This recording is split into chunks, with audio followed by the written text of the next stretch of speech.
రూపాయలు అంటే మన ఊరిలో అర్ధ కేజీ ప్యాకెట్ మనం బరువులు 10 రూపాయలు ప్యాకెట్ అందంగా ఆ ప్యాకెట్ అంతా 20 రూపాయలు అది.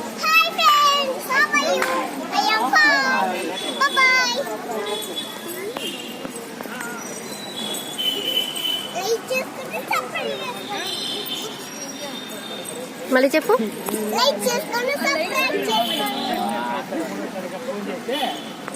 తర్వాత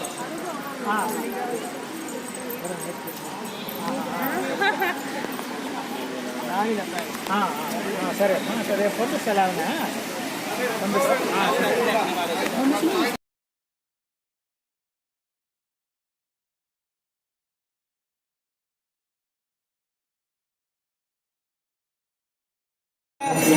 మొబైల్